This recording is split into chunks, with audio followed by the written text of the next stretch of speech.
Hey, Malcolm. I don't know if you see it or not, but I'm feeling myself today. I ain't even think about you right now, but I'm feeling myself today. Put the phone out the lot, now I'm feeling myself today. I just bought another spot, now I'm feeling myself today. Now I'm feeling myself today. Now I'm feeling myself today. Now I'm feeling myself today. Now I'm feeling myself today. Now I'm feeling myself today. Now I'm feeling myself today. I'm just feeling myself today. I'm feeling myself today. Yeah, nigga, I got old money, I got old honey. I'm maneuvering and road running, and it's so funny. I put Deuce on the rock. I think God I beat the case. Made a movie on the spot. Now they feeling some type of way. 5, 4, 3, 2, 1. Malcolm, thank you for being here. Yes, sir. Thank you to the listeners for tuning in and joining us on this journey. Another Saturday, another great day to pod, and this is a really, really special day. Yes, sir. We got a young man in here with us that is a special man. A man of the people. VDforpublic, thank you for joining us, man. Thank you for having me. VDforpublic, and I didn't know this. You're only 23. Yeah. And is it okay? Can I just call you VD? That's abbreviated, VD. 23, young, black, successful man, I would say. Thank you. I think that's one of the reasons why we had you on the podcast. And people like yourself, I just kind of know what makes you tick, right? And so if you would like to give us, where did it start? So you played football in high school. You was telling me you had the opportunity to go D1, but you didn't choose that route. What was the initial decision to say, you know what, I'm going to chase something differently? Well, honestly, it was kind of by default, for the simple fact that, like I was telling you before, I'm not afraid to say it on the air or anything. Concussions. So within concussions, it was like I could go 1,000%. I was never making it. I was never making it pro, and I understood that. Right. If I was to go D1, honestly, that would have just been an accolade. I could tell my kids it. I could probably tell my kids it now. They would never know. But you're a smart guy. Yeah. Shout out to Stacks. You know Stacks too. We was talking about that on the episode. It was like a lot of kids get messed up because they have the little inkling of, okay, Stony Brook just came and speak to me, and they think they could go to the league. A lot of kids are not, you know what I mean, being realistic with themselves. Mm-hmm. So that's good that you were realistic with yourself. Yeah, I mean, it wasn't until that moment that I was realistic to myself. Because I made my decision after the senior season, prior to college night. I think that's when things started to click. Like, I'm not going to this college night. I'm not going to pursue football. And from there, like, it was definitely a tough pill to swallow. Excuse me. And from there, it was all game. Like, I had to shift my focus, and luckily, 5 years later, we're here. But did you go to any college? Just for academics? Yeah. Well, nah, honestly, not for academics. Okay. What you go to school for? What's going on? Shoot. So I started out in art school.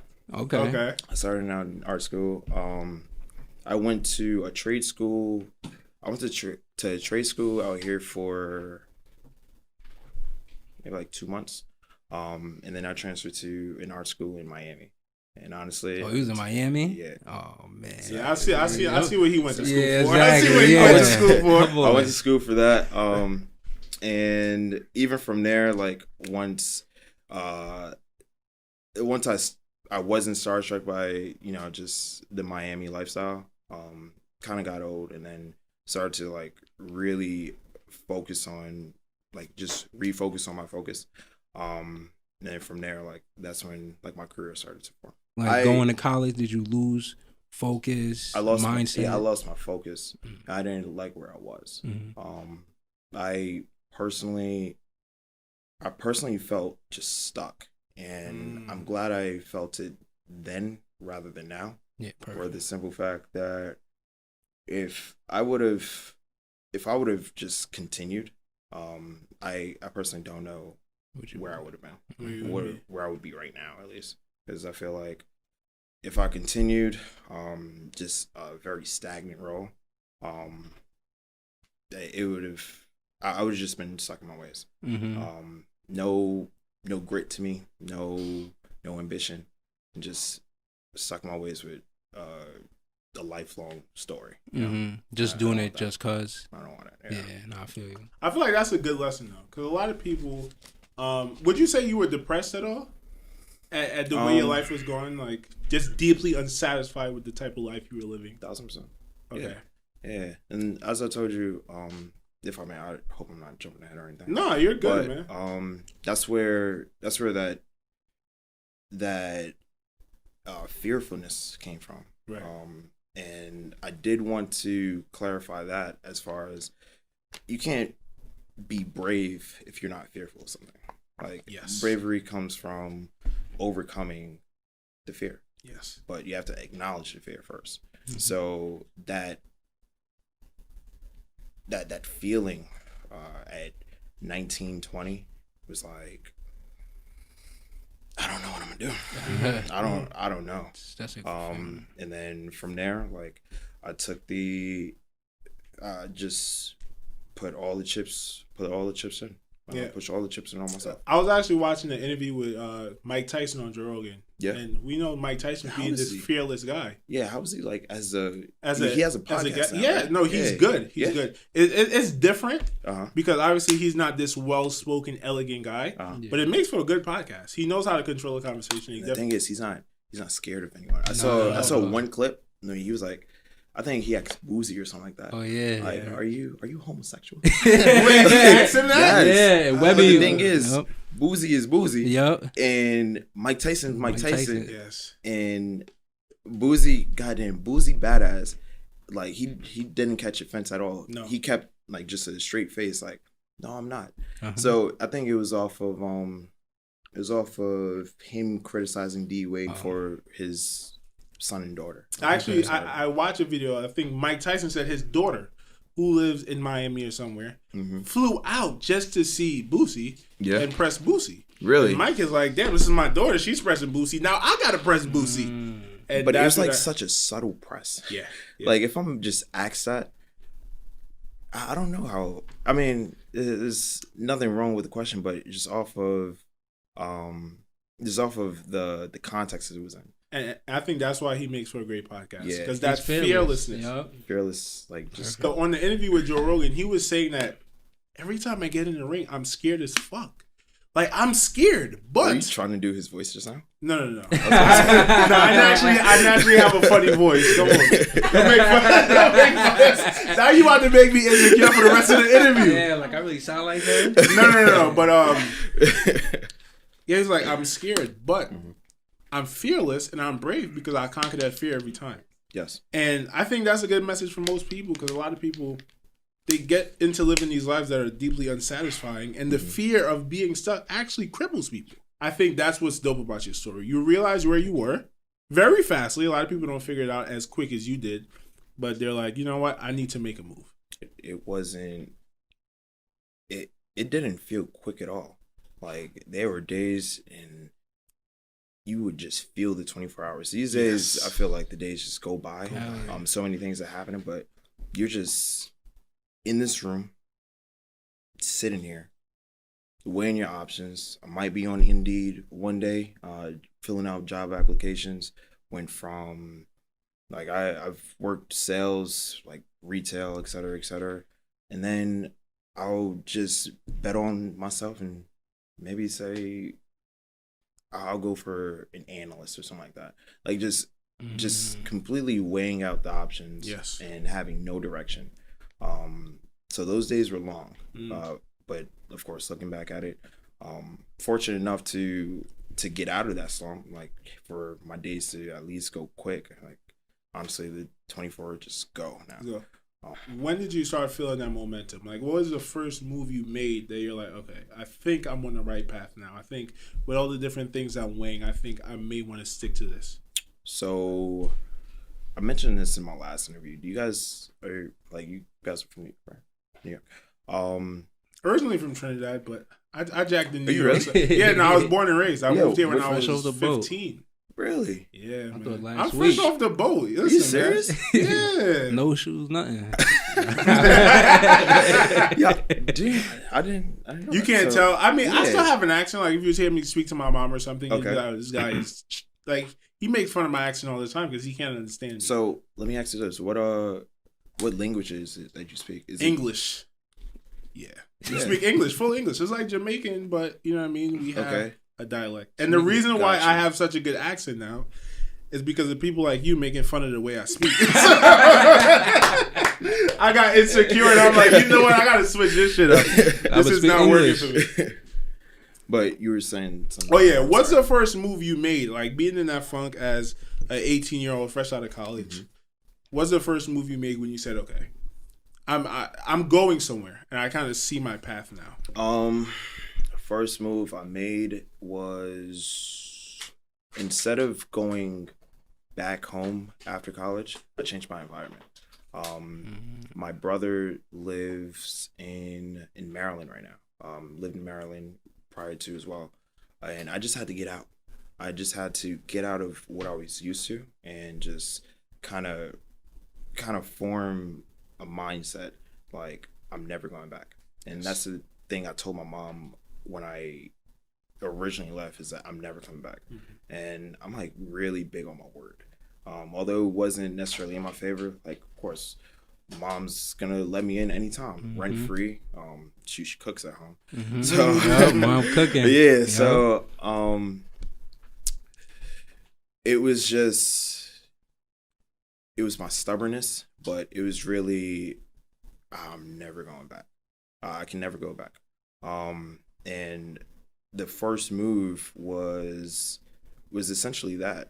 The change of scenery. The change of environment. Last week on the podcast, I was telling Malcolm, right? For me, I was in Trinidad. Mm-hmm. In high school, I didn't know what the hell was going on in my life. I was a smart dude. I took school seriously. Mm-hmm. And when I went to high school, I kind of got around the wrong people. And I said, it's not the wrong people. We were all young and misguiding each other, I would say. And the move to America really set my life on the correct path. Because as you said, I don't know what I would be doing if I stayed in Trinidad. Wait, let me ask you this. Was it like, did you make this decision to come here, or was it like a family? Oh, yeah, my mom. So my mom's been living here for about, I would say 20 years now. Oh, really? Yeah. Okay. So, and she brought me over. And ironically enough, one of the things that she was scared to bring me over is because she didn't want me to go stray. Like, you know what I mean? A lot of kids come to America, they want to fit in, they want to act cool, and they do dumb shit to get into gang culture and all that dumb stuff. But for me, it was the opposite. I was doing that in Trinidad. Oh, really? Yeah. I wasn't in a gang, but I was being bad. I really can't imagine you in a gang. Yeah, see? No, yeah, right? I was just being bad. I was doing dumb shit, bringing knives to school. Honestly, I feel like you're the smartest in the room right now, so I just can't imagine you being a delinquent. That's a fact. But I was. And the thing about it is, even when I would get suspended, the principal would tell my parents, like, this is not Nick. Yeah. He's so respectful. I don't understand what's getting into him. Yeah. And as I said, that change of scenery coming to Brooklyn was like a breath of fresh air. It kind of resettled me. It's like, you know what I mean? I found football, and that's when I knew, like, listen, you got something you want to do. Flunking out of school is not going to work, right? You don't have your friends. You don't have your family. You got to find something to stick to. Football is that thing. You got to do good in school to make that happen. In order to. And for me, that was the first step of moving in the right direction. Right. That's key. I see that on Twitter a lot too, with people, their main thing is environment.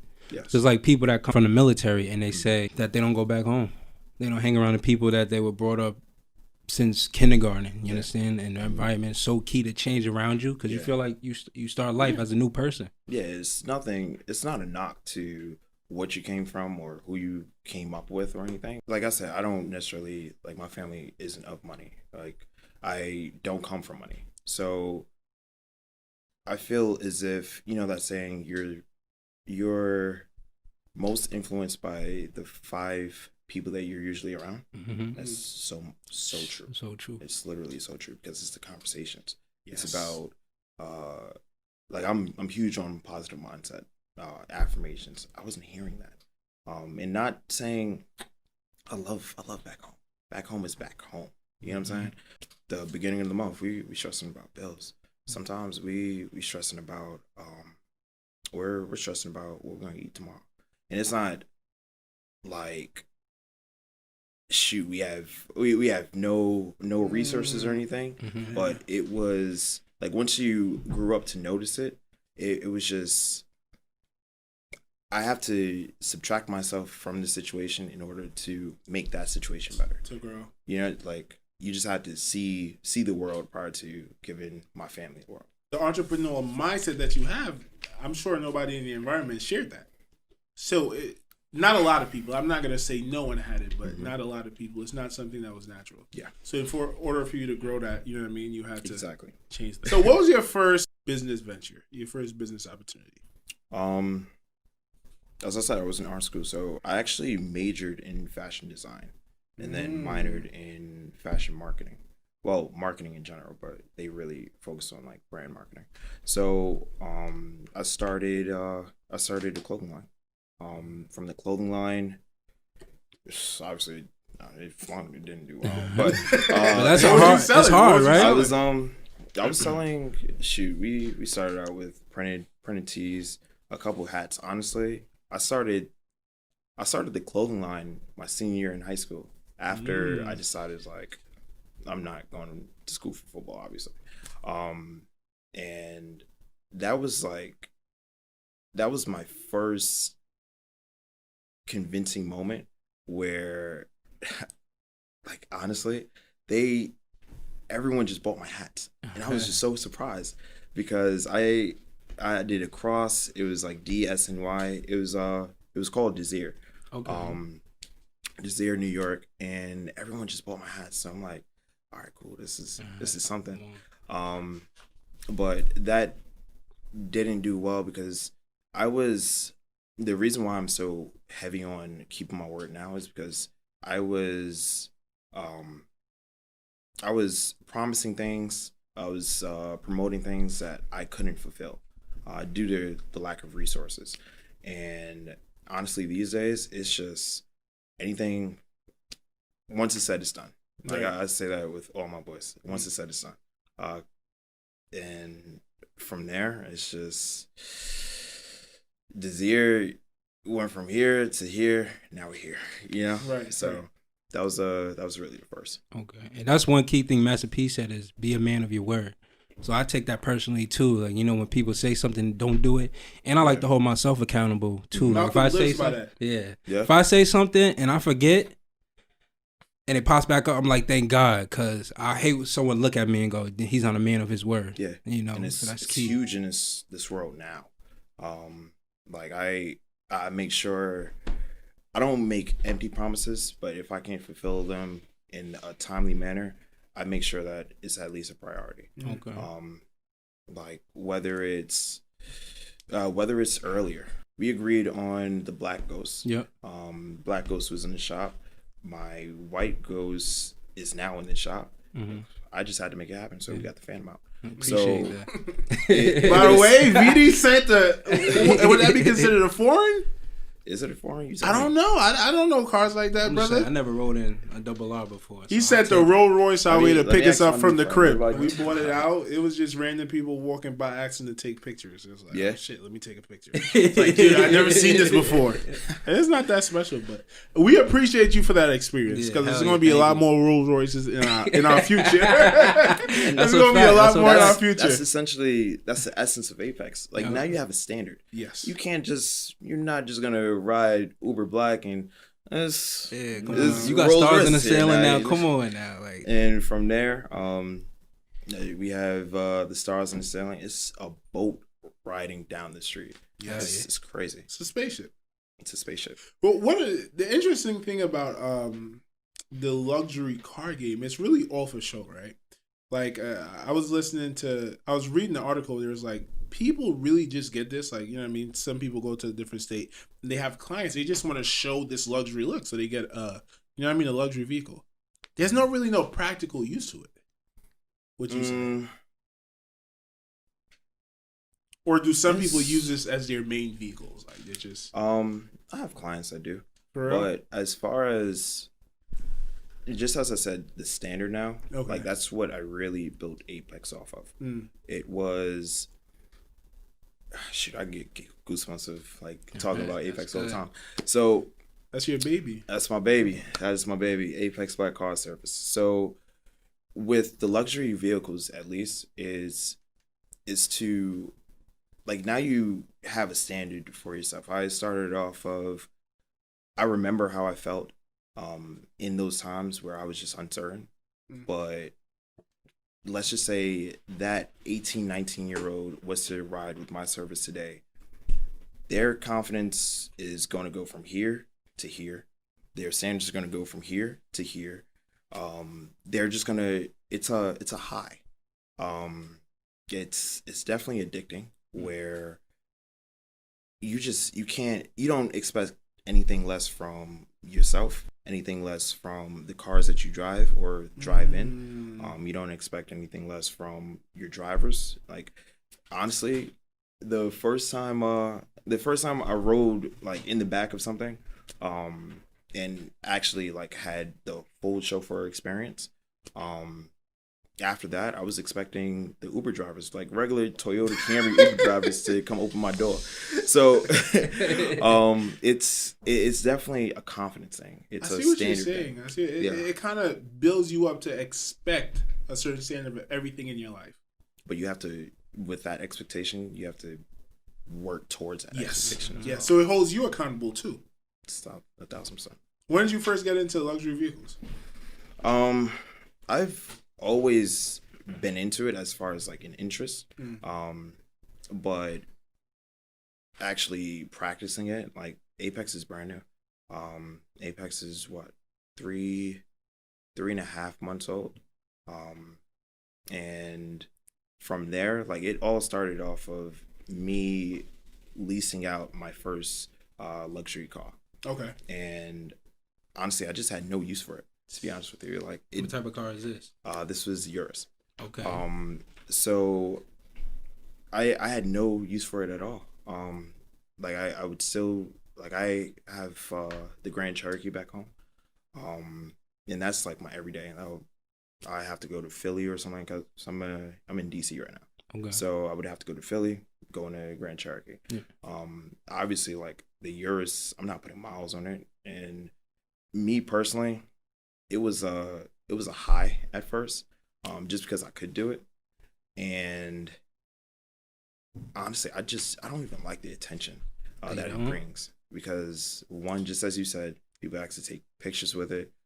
It turns way too many heads, and it's red. Yeah. Like it's yeah. So yeah, it wasn't necessarily a preference, but once I realized that, of course, I'm in contractual agreement, so I can't just back out. So I've really just started everything off of, I didn't have the necessary insurance to rent the vehicles out or anything. Well, the vehicle at that point. So I was like, shoot, I enjoy the luxury chauffeur experience, and I have this to offer. So why not make it a business? And that's where it started, right there. And did you have the name for it, Apexblkcars? It actually, it started out as, I think we went with, like it's like super duper inappropriate. Nah, come on, that's what the show is about. Talk to us. You know what's exactly. It was about to be Bell Black Cars. Okay. For my last name, but BBC. No, exactly. Like, no, hold on. A perfect name. Yeah. Come on, no. So I can't go on that website. Yeah, exactly. So went with Apex. You guys understand like what Apex means, right? No, you could, highest point. So here I'm going for the highest point of luxury, and it's only Apexblkcars for this time being. But we're going to evolve into just luxury transport, luxury everything. So that's really the plans and what's in the works. So the highest point of everything. So who are some of the people that you're trying to top in this business? Maybe in New York City itself, like nobody? How do you measure if you are at the top, if you're at the apex of the business itself? There's no competition in my lane because I created my own. There's gonna be I could say gonna be, but might be people who replicate the blueprint. But I'm not in competition with anyone. That's why I'm so open to partnerships.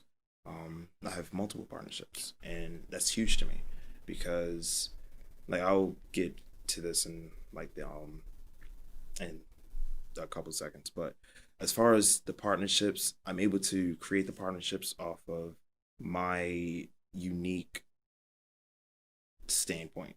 Like, I'm not opposed to partnering up, us both making money in the same game, in the same lane. Well, not even in the same lane, but the reason why I don't see it being any competition anytime soon, or even way down in the future, is because I'm not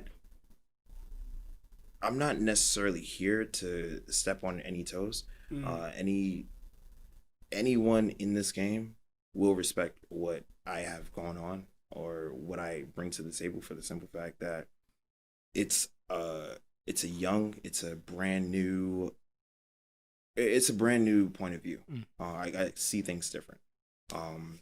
So there's really no one I'm trying to top. So there's no one that you're jealous of. When I say jealous, I think it was another Mike Tyson interview I was listening to, and he was like, being jealous is kind of just like a map of where you want to be, right? You see someone, you kind of envy what they have. Not really envy, but you know what? I'm kind of jealous because I want to be there. There's no one that is that person in your life, in your field. Like, I need to get where they are. I'm a little bit jealous of them. Yeah, I mean, with the business. With Apex, no. Really? I only say that because, of course, there's one of my mentors, like, he has a garage full of, like, we have the McLaren there. He had raves. He had I believe he had the Huracan, or the I forgot how to pronounce it, Gallardo or something like that. But that would probably be it. As far as that would probably be the only person. Okay. Just because I've seen that up close, but everyone else, not really, because it's like, of course, you want to be above where you are right now, but it wasn't necessarily. Yeah, I see him. I need to be there. Okay. It's just, yeah, I'm inspired by a shit ton of people. To be honest with you, I'm always inspired. What's your number one source of motivation? We all play football in this room before. We know, like, sometimes, you know what I mean, you're not ticking at your highest. You look for certain things for motivation. For me, it might have been the guy I'm going against. Like, I fucking hate this guy. You know what I mean? In the business world, what provides that? Ooh. I have my, let me just get this correct. I have my mom's birthday, and I have my sister's birthday tied. And if you've ever been depressed, like, that's why I'm, like, super big on mental health. These are, like, you slit your wrists right here, you're dead damn near instantly. So although I never reached that point, here is just a reminder. I see it all the time. I write, I see my mom's birthday. I'm getting dressed, I see my sister's birthday. So this is, especially, like, going, like, we can talk about that as well, going into the washes. I see it daily. So it's more so, it's whether it was just personal motivation, business motivation, this is what just keeps me going. Like, I remind myself daily. And that's the thing. I have down days, but I don't necessarily wake up like, all right, let's do it. Let's go get it. Like, it builds, everything builds, everything accrues. And from there, I just tackle everything, not head on, because, not head on, but I tackle everything just in a brave manner. Do you have a therapist that you see to help you mentally, or I don't? What gives you clarity? Or someone in your life that acts as a therapist? Yeah. He laughed. We got yeah. So we say you got to talk to the lady tonight, huh? So the ladies, the lady. Oh, the lady. Okay, you got to go see the lady, which is a therapist, a conventional therapist. I haven't had that in a couple of years because I really like different opinions. So, I'll talk to multiple people, sometimes hypothetically, just to get their take on it. But the thing is, when speaking, I don't know if it works for you. You can agree, you can disagree, but I usually find my answers within just me speaking it out real quick. Yeah. To yourself, you saying? Just to myself, ear. Okay. Sometimes they don't even understand that I'm speaking about my problems. Yeah. Because it'll click. So actually, like last night, I was complaining. I complain as well. Yeah. So we all do. I was complaining about something, and then something clicked, and I just hung up. So that was like, I'm sorry, but it clicked. Like I found my answer within me venting. So tell you that was pretty much it. I think that's key too, because I'm known for that. But I always tell people before I go, look, I'm not complaining anything. I'm just venting just to get it off my chest and mind. And I'll just say things just to say it. Like, all right, it's out of my system. Yeah. So I think that's a major key too. Yeah, for sure. When trying to get basically your demons out. That's the fact. He said you might find the answer just in that venting. You might just find the answer. Yeah. Who knows? Okay. So you started off doing real estate, right? I think you said you were like a financial advisor or. So I started off as a door sale. Well, a door-to-door salesman. That's what I was getting to. I think I completely just ran off the board. But I started off as like, you guys are from New York and all. Probably heard from like the Verizon door salesman, selling Fios. So I started off there. And that's really where I got the tough skin to go into real estate, because real estate is obviously a whole nother game. But the thing is, sales is always the same. Yes. You're selling yourself prior to selling a product. So at the door, like, I had to get it was just so much information. Like, starting out, I was just uncomfortable with even asking for this information, because I'm getting your name, I'm getting your contact information, and to sell, like, at this point in time, I had to get your social security number at your door. You're meeting me for the first time, and I have to sign you up for Verizon at your doorstep. Got to get all your information. You might as well call me part of the fam. It's weird. I used to actually sell vacuums door to door. Yeah, when we was in Utica, me and my boy, shout out to Tyree. We got this job. It's a fucking weird ass job. selling vacuums. Vacuums? Yeah, it was like a 5-in-1 vacuum. It worked as a humidifier, dehumidifier. I was supposed to make bread. Yeah, I'd never seen a check from it. Really? Was walking door to doors for like a couple weeks. Never seen a check from it. But yeah, as you said, it's definitely awkward like that when you got to go in front of people, try to sell them things. But the thing is, you did it for a couple of weeks. I did it for damn near a year. Right. So, as I said, I was uncomfortable with asking for this information. Like, day one, the shoot, go on it. Day 30, probably like the first month, just uncomfortable.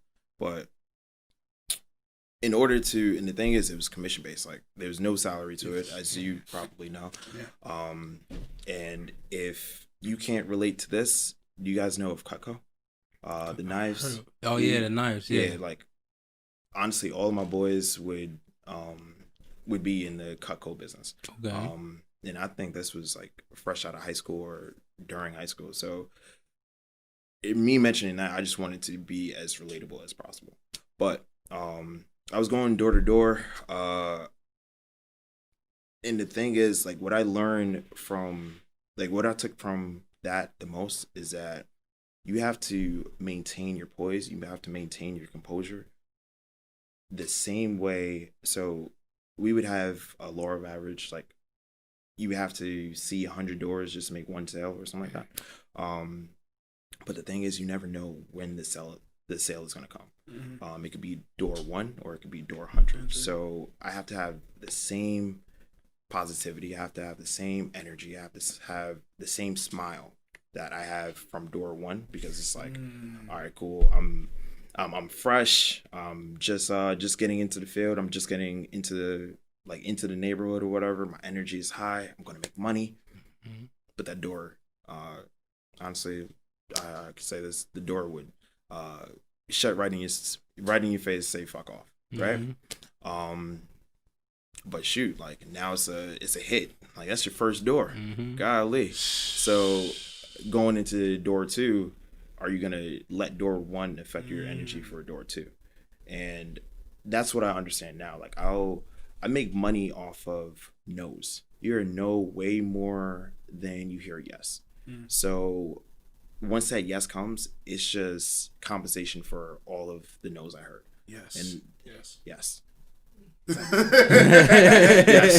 for real though, those no's are a chain link to the yes. You can't get to the yes without the no's. So I just saw it as compensation. That's the mindset from I said day 1 to 30 was uncomfortable. Like I was just uncomfortable asking for the information. Day 30 to 60 would have been, I have to just, it was just all a process. I have to now kind of form a mindset where that first no doesn't affect every other door that I have to hit. So I said all of that to say this is all relatable to what I have going on now, as well as what I was doing like right after, which was real estate. Yes. So with you say yes a lot. I would have loved selling to you. I would have closed you on the spot. Yes. Every time. How you doing? Yes. You can't get me, man. But is it weird when like no. I'm asking you a question. As a salesman, is it weird when people try to sell you things and you're like, I was a salesman. I can see through everything. It's kind of offensive though. That's the thing. Like, one, I have a different respect for people who come to my door. I'll let them off easy. I do let them off easy. But it's just so funny how they're going through the script, and I know that they're going from there's 5 parts to your presentation. So it's introduction, deeper questioning, presentation. I think it's like the short story and then the close. It's just so funny how they're going through it. They're trying to hit you with overcome your objections. Yeah. I'm like, no. They'd be like, oh wow, John down the street said the same thing. I'm like, no, he didn't. Yo, who the hell is John? They came to my door trying to sell me water the other day. Water. I'm like, what the fuck? Water, but in the big was it Essentia at least? Huh? Essentia? No. Nah, it was regular Poland Spring water in the big gallon bottles. Brand. And they want to sell you the dispenser for $10 a month. I'm like, get out of my face. Like I'm not supposed to do that, man. No. I wasn't rude. In my mind, I'm like that. No, I was very respectful. Like, you know what, guys? I just want to wait till my mom comes home and then I'm gonna give it another. They could come to my spot. And I'll be like, yeah, my mom isn't home. I'm not the decision maker or anything. But yeah, it's really funny when everyone is trying to sell. Yeah. Even with car salesmen, it's hilarious. Was it in the city? I sold in primarily Queens. Queens? Is that majority like black people, majority white people? The only reason I asked you is because when I was doing it in Utica, one of the reasons I quit is because as a big black dude with dreads and a beard, I felt comfortable because it was mostly white people, right? And I can... You felt comfortable or uncomfortable? Uncomfortable, okay. Yeah, it was kind of this weird tension. And then when someone would be rude to me, I always thought, like, is it because I'm black? Like, not to pull the victim card, but you kind of feel that. Yeah. Because it was this little white girl, and she was making a killing. You know what I mean? Because she's a girl. Number one, she's small, she's tiny, she's cute. She's going to get in... People are going to be more willing to have the conversation with her. So you didn't offer him a kiss. That's it. I'm always gonna. I'm always gonna revert back to that because I saw that one day and honestly, it just brightened my day. I think I was having a shit day, and he's like, "Why don't you give me a kiss?" Just a kiss, man. Yeah, and Malcolm was fronting. No homo. And no, what? What you about to say? In college, me and Malcolm used to give each other hugs. Am I lying? Oh, that's a fact. But that's brotherly love. That's what I'm talking about. So why couldn't you give me a kiss? Come on. You hear this guy? All right, let's not get off the rails. Come on, let's go. Nah, just a bright people day. But to answer your question, I sold primarily in Queens. I did like drift out to Nassau a couple times. Okay. Fortunately enough, I've never encountered that, but I do know that it's 1000% apparent. That exists. Yeah, it does. So I mean, honestly, shoot, I think the hardest territory that I had was probably Hicksville, Long Island. Hicksville, Long Island was just so tough, and I had like the best service because out in Long Island, well, out in Hicksville at least, it was like just optimum. And I'm not here to get on the air and shoot down any companies or anything, but I beat their prices. But it was, I don't necessarily think it was opposition to me. It was just opposition to the service because Verizon at the time, I personally don't know now, but Verizon at the time didn't offer News 12. And News 12 in Long Island is like huge. Yeah. They didn't offer News 12, but I would rebuke that and be like, yeah, we got Verizon 1, like, let's do it. Faster internet, clearer image, blah, blah, blah. But yeah, that was honestly the hardest territory. But everyone else, it was just I beat prices. There you go. You know, on top of that, like if I didn't beat your price, like you have me standing here at your door, I'm not taking no.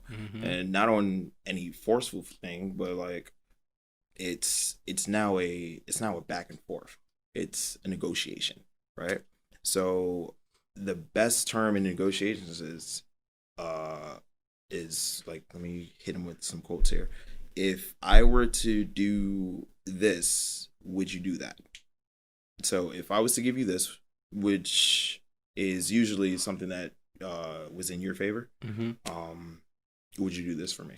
So that was like my favorite closing. Like if I was to lower your bill by $20, because I already knew that you're paying $250 for 2 boxes, I'm 1000% gonna I shortchanged them actually. I'd say $20 when I knew it was going to be $100 less. So it was all game. So if I was to lower your bill $20, would you sign up? Yes. I lowered your bill $100. There's absolutely no reason why you shouldn't sign up now. So it was all a mental game. And once a conversation started, like I personally didn't like I'm right in the middle. I like when you didn't necessarily oppose to the service, but you're kind of stuck in your ways, but you're having a conversation with me now. And once you have the conversation, I know I got you. Yeah, I got you. That's the same thing in real estate though, right? Yes. Especially for wholesaling. I did wholesaling for a little bit, and it's the exact same thing. How'd it go for you? I didn't make any money, but I mean, I just never closed any deals. I think I probably got one house on the contract. Then I realized that it wasn't a good contract. So tell them the other story. What story? Who's your lawyer? Oh, Malcolm was my lawyer. His hysterical story. So I called this one lady. Look at this guy. No. This guy he didn't have a bachelor's yet. I did. You did? Yeah, so I called this lady, and I'm like, yeah, I seen this house. I drove by it. I'm interested in buying it. Okay. She calls me back. She's like, listen, I have 7 properties, and I want to sell them all as a bundle. Perfect. This sounds like a great deal. Maybe I could talk to her. Okay. She starts questioning me. She's like, who are you? Do you have a business? This, that, and the third. And I'm stuck on the phone. I'm just trying to figure out as it go. Who's your lawyer? Probably just got off the phone with Malcolm. Malcolm Stowe is my lawyer. So I'm like, yeah, he went to Utica College, this, that, and the third.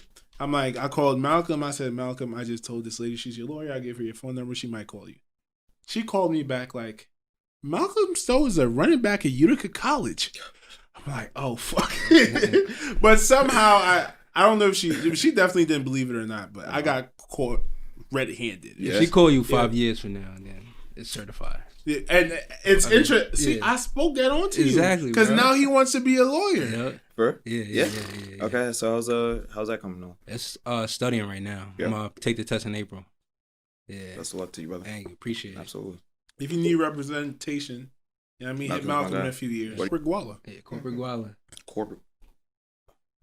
Corporate Guala. Oh wait, I thought it was 110. It is 110 Guala, but I also call myself corporate Guala. Okay.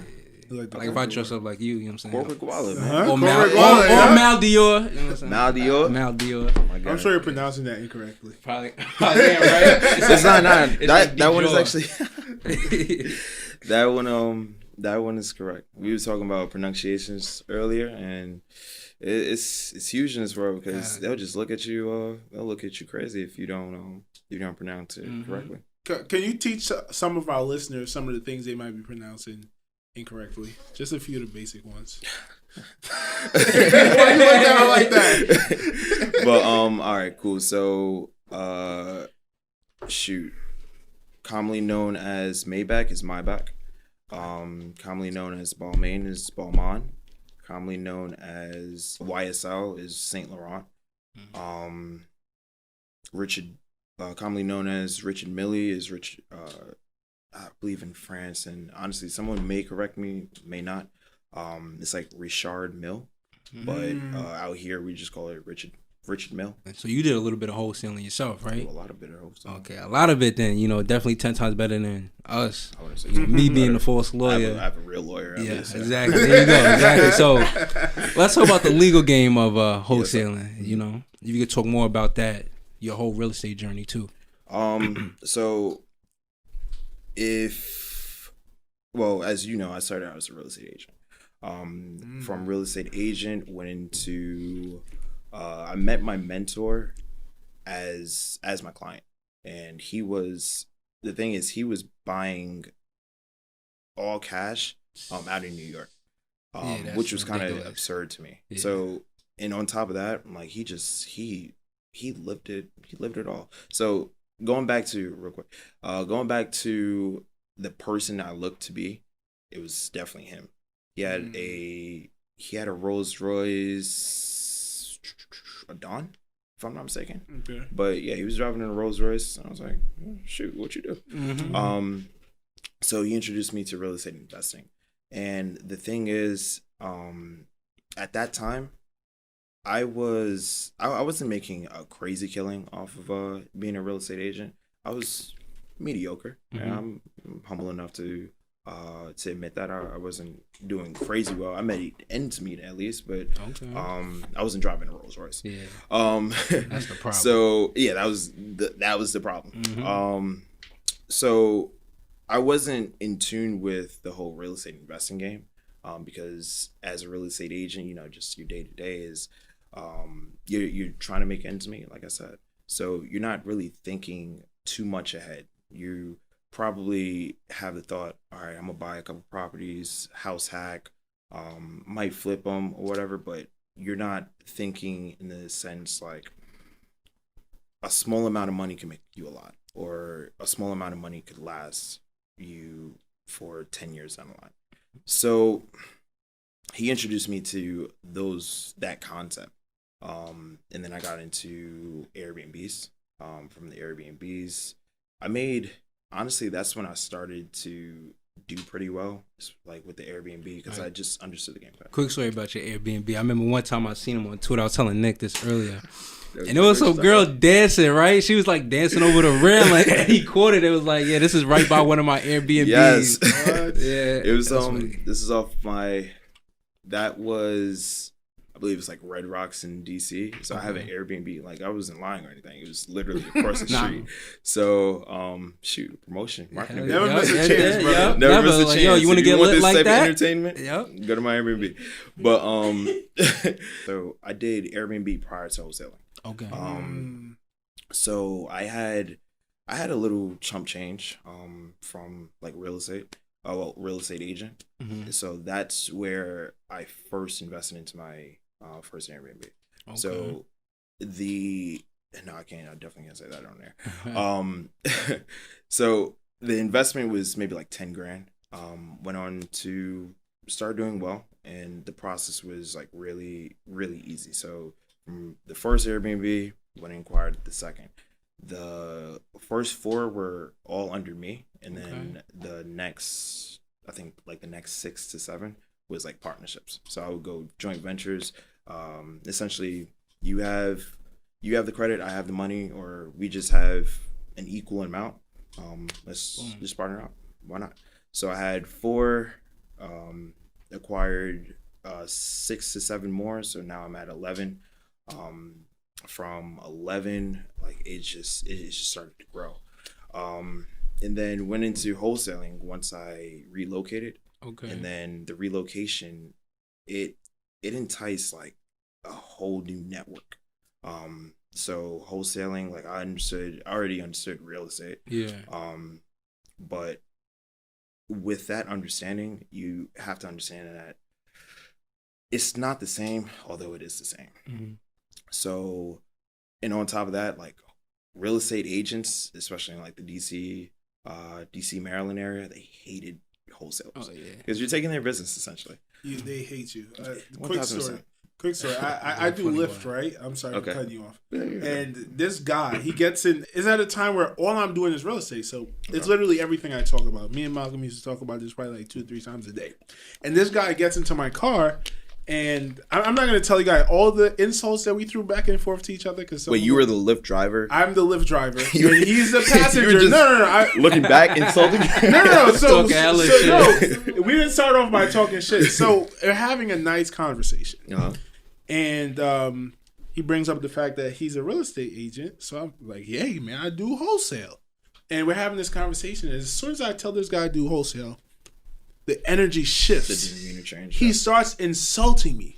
Like, you guys are evil. You guys take advantage of people. And now I'm like, where the fuck is this energy coming from? So I'm giving him a little spice back. Mind you, it's 12 at night. 1 star. Huh? No. He gets out of the car in the middle of his trip. Like, yo, just let me out right here. I'm not going to have that conversation. I swear to God. Starts throwing black insults. Really? Right? Because it's a white guy. And he was a homosexual man, which is nothing with that. And I threw some insults back. You know what I mean? I had to get it back. But terrible, Nick. No. But I'm saying, like, you making black jokes. Like, I just had to say something back. Like, you know what I mean? But I can't say it here, brother. I can't say it here, brother. Followers gonna go from here to here. We gonna get canceled. But canceled. As you were saying, the real estate agents, they take this stuff seriously. Yes. They hate wholesalers. 1000%. But the whole evil thing, it's a stigma created by it's created by the uneducated that gets into the game. So the stigmas are really created by money hungry people, which are considered evil. Yes. So like if I'm on the phone and you could just you're just gonna take, honestly, we're not necessarily praying, but we're targeting the quote unquote vulnerable. Yeah. People going through a rough spot. Those are your exactly. number one target. So if you're money hungry, going after them, it's tough. Like, that's wrong. You're evil then. One thing I used to feel bad about, I forgot what did they call it when someone passes away and probate. Yep. Right. I used to go to the county's clerk's office, and I would just be there searching up people. Damn, how long ago was this? What was it like? Less than a year ago. Yeah, less than a year ago. There's something amazing called the internet. Like, amazing. But there's certain information that you can't get on the internet. You can get everything? Literally. Just buy software. Yeah. Really? No, just buy software. Yeah. Because all of that is outdated. I probably didn't have the money for a software. Oh, yeah. Yeah, so I was just, you know what I mean, trying to make it do what it do. But yeah, I felt shitty. I'm like, damn. I'm calling these people, their mother, father, aunt, uncle just died. Mm-hmm. And here I am trying to chase $1 because of it. Yeah. But the thing is, it's off of the approach. I tell my team this all the time. Like, if you're talking to, let's say you're going through a pre-foreclosure, right? These are the toughest times in your life. One, obviously, like unfortunate events has caused you not to pay the bills, and you just can't come off a certain way. So I think, well, actually, I know the reason why I've been able to be, to at least see some success in the wholesaling game is just my ability to have a conversation. Like at this point, I'm talking about everything but my goal here, right? And as I said in the beginning, you have to sell yourself prior to. So I ask questions, of course, like it's a 80 on 20 no 80 on 20 off kind of ordeal, where like I'm talking about this one thing, they say something, I could relate it back to, yeah, my mom said the same thing. You start talking about my mom now, and I'll go back to, all right, cool. So this happened. They tell me what happened. Shoot, I can relate to it now. So everything, it's sales as well. Everything is you selling yourself prior to them buying. Well, at this point, they're just buying, because you're way more enticed to buy. Like let's just say I sold you a car, right? You're not saying the salesman sold me this car. You're going, and especially like if it's a car that you've always wanted, you're not going to say that the salesman sold me this car. You're going to say I bought the car, because it's a sense of pride. So in that term, they're just buying into me. Yeah, I'm selling myself, but it's they bought from me opposed to I sold to them. So that's where it like the distinction lies. And honestly, like it's just, you got to show some compassion. You definitely got to show some compassion where you don't know what they've been through. Like you have no idea. Like I ran into, like I don't think it will disclose like too much of her information or everything, but I ran into a lady that her husband died. She, like, God rest his soul, and then I think she got laid off from work like the week after, off of just not attending. Like she completely disregarded, like she was grieving, and of course like warranted. But she was laid off, and like we had, honestly, my partner got on me about it too, but we had a 2-hour long conversation. She 1000% told me to cover it. Like, but I got it for way under asking, obviously, and I was able to profit off of it. But, and on top of that, she referred me to other customers, clients, or whatever. So it was like, damn it, I was on the verge of tears like throughout the conversation. But she was talking to a person. She wasn't talking to like she was talking to Jabari. She wasn't talking to a representative from 777 Midtown. So once she understood that, once she like really grasps the fact that I'm a person first, this is just my job. She had no opposition to go through with what I was asking for. Because honestly, she just needed to talk. I hope she got it. You're there to solve issues. And if you solve an issue, you did a good job. You're not being a scummy person. You have to solve their issues prior to yours. So their issues. But the thing is, a lot of people go in thinking, "Oh, I just have to solve my money issues." No. So if you have them, if you have that mindset in anything, that's just where you've already failed. Yes. Like I have everyone that I hire, as well as everyone that I mentor, like not too much my partners. I see eye to eye with my partners, but I have them read The Go-Giver. The Go-Giver? The Go-Giver by Bob Burg. It's I believe it's a novel, but I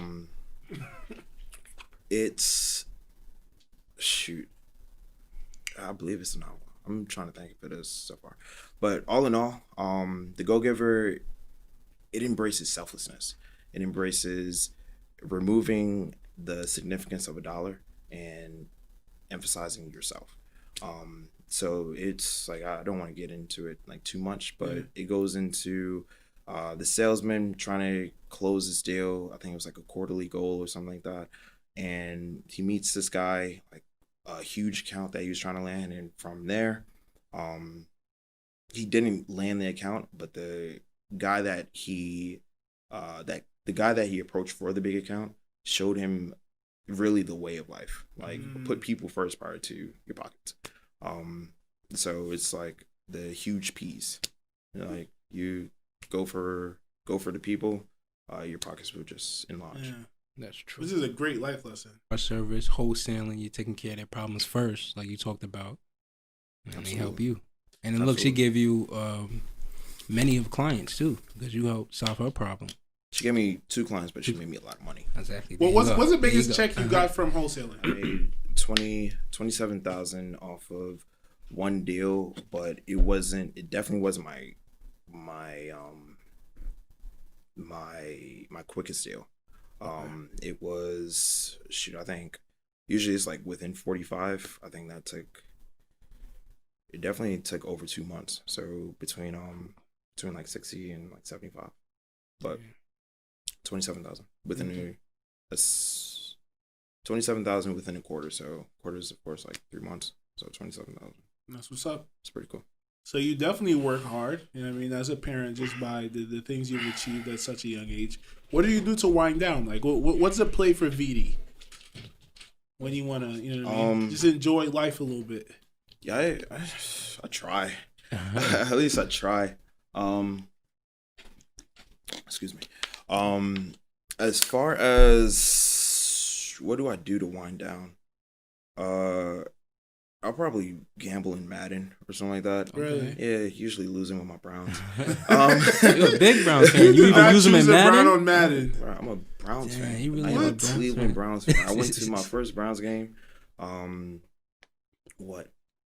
think it was like October or something like that. I was just as you were a kid in the candy store in the Phantom, or I was a kid in the candy store. I was on the super fanboy thing. I even went and bought a jersey At the stadium? At the stadium. What? Shoot, then they ran me $100. Even when they was 0-16, you're a fan? Huh? Even when they were 0-16? 0-16. I don't. The Browns no. went 0-16, Listen, right? Yeah. Listen, don't disrespect me. No, I'm saying, bro. I'm That's a a Giants fact. fan, so I feel you on all that. Yeah. I mean, it's we been a can little grieve bit. together. That's a fact. I don't think they've been 0-16. No, they did. They did. not I'm sure. sure that I think 1 year. Was Or that- it was Detroit Lions? No, was that that wasn't Baker's first year? No. That Maybe thing it was like a year or Never- two before Baker. Maybe it was with Johnny Manziel. Probably Yeah. before But that. the thing is, Baker's first year, I believe the coach was Freddie Kitchens. Yes. That was pretty tough. Yeah. But 2017. They went 0-16, right? Hey, It's I've okay, been a- brother. You I've been guys a got fan. 5 wins now. You got No, we 5-3, I think. What we at right now? 6. We're in 5-3. Oh, because last week was a bye. Yeah. But I've been a Browns fan for quite some time. So the thing is, I used to follow quarterbacks out of college, and they always landed like the best quarterbacks. So from Brady Quinn to believe it or not, like my all-time favorite player is Johnny Manziel. Yeah, he's a freak, man. Yo, there you go. The money sign. Yep. I love Johnny, too. Johnny was Johnny tough. Manziel. And obviously, like he wasn't necessarily like a hit in the league or anything, but like out of college, he was just the best. He was the guy. But we had Brady Quinn, we had RG3, we had Johnny Manziel, we had Deshaun Kaiser, Baker right now. So I go back. Yeah. I know loss. Yeah. Wait, RG3 played for the Browns? Yes. Yeah. For real? Mm-hmm. I didn't know that. Was that after he left Washington? Yeah. Was it? Yeah. Interesting. No, what did he start out with? Washington. Oh, yeah, He it was got after. started with Yeah, Washington. yeah, Oh, yeah. he That's went what I to was there saying. after. Mm-hmm. And he was doing his thing, just injuries. Yeah, the injuries Yeah, killed kill is so sad. That's interesting, though. So the way that Johnny Manziel flamed out, was you scared that they were gonna get Baker Mayfield? Because a lot of people was comparing him. Who was I think the Giants picked Saquon at 2. Yes. I really wanted Saquon. I love you, Baker. Like, hopefully you listen. But just throw the ball. That would be great. Just throw the ball to Odell. Yeah. Once he's back, but throw the ball to Jarvis right now. I think Odell's gone. Don't say that. No, he wants out. He doesn't like Baker. He doesn't like Baker, so get rid of Baker, but keep Odell. I agree. You a big Odell fan? I'm a big. Is he? I mean, once he came to the Browns, obviously, but I didn't necessarily follow him. Okay. I was impressed by the catch. Yeah. And I was in the barbershop when I saw it happen, and everyone just went crazy. So just off of that was pretty cool. Nah, that's it. But yeah, huge for my time.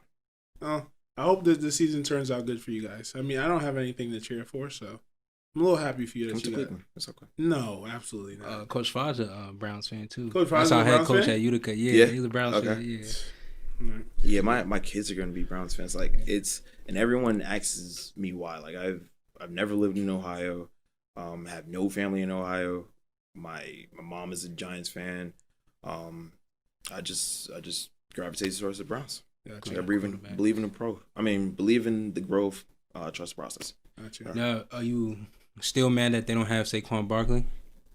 Or you find with Chubb and Kareem Hunt? Nah, Chubb. Yeah, the running game is pretty beasty. They have the top running game in the they're in the league. Yeah, they're pretty so good. I'm not. Yeah, That's right. 1000%.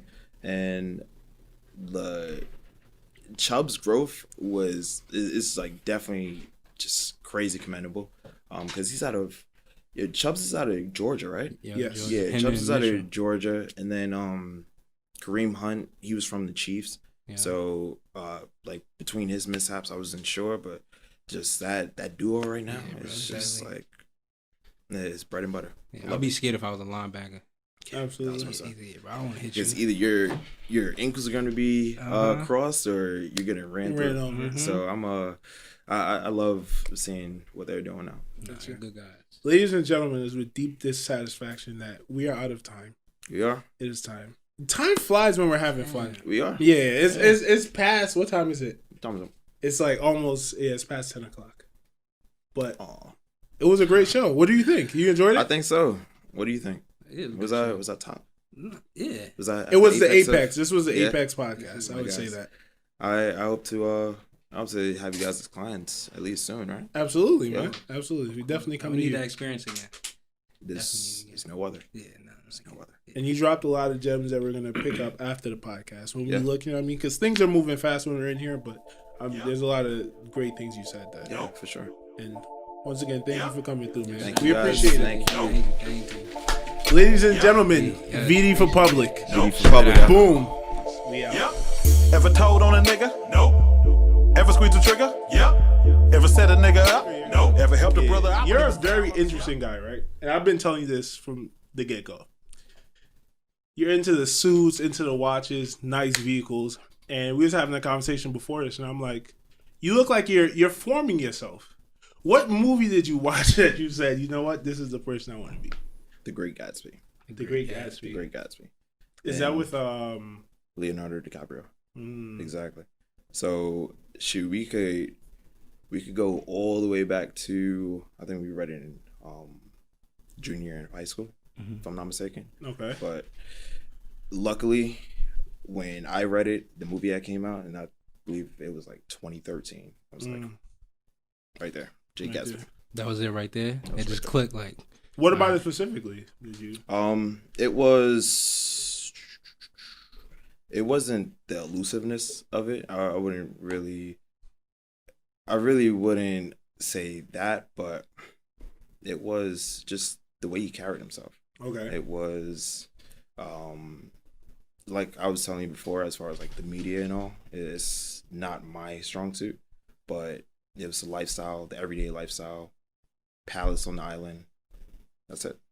Like it's the grand parties, the grand events, and although it's a fictional folk, but it's my reality now, at least.